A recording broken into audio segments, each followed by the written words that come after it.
Monografija o Franu Selečkem Finžgarju ob obletnici njegovega rojstva je zamišljena pravzaprav kot neka celovita predstavitev, celoviti duhovni in ustvarjalni portret, ne zgolj samo kot biografija, ki gre po življenjskih postajah, ampak kot preplet njegovega življenja, ustvarjalnosti, ki je večplastna, seveda leposlovna in drugačna, do pravzaprav vključenosti v njegovo sočasno, pa tudi deloma že kasnejše družbeno dogajanje.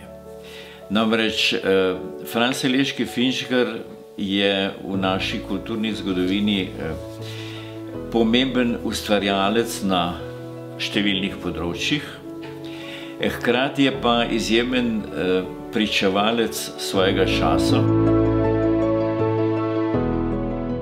S pisateljem Finžgarjem sem preživel prvih 15 let mojega življenja. To je bil moj stari stric. Glede na to, da v Sloveniji nimamo preveč nadrobno razdelanih terminov za medsorodstvene odnose, tako kot recimo v sosednjem Balkanu, sem ga preprosto klical stric in dodal zraven še ime, ne Franc, kar je sicer bil, ampak stric Jur. Moja mladost, zlasti potem, ko sem začel hoditi v šolo, je bila seveda močno povezana z njim, zlasti pri slovenskih domačih nalogah, bodisi iz slovnice ali pa pri prostih spisih. Predvsem pa to, da je bilo moje pogosto igrišče v njegovi dnevni sobi oziroma v njegovi delovni sobi.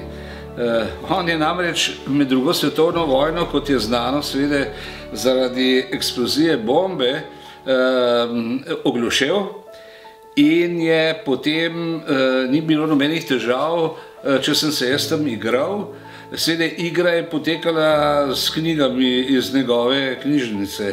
Tam sem recimo prvič v življenju videl, da so tudi knjige, ki govorijo o tem, kako so ljudje oblečeni, kje in kako stanujejo, kaj jedo in tako naprej. Nisem pa vedel, da se s tem ukvarja ena stroka, ki sem se ji pozneje posvetil študijem in seveda potem strokovnim delom, se pravi etnologija.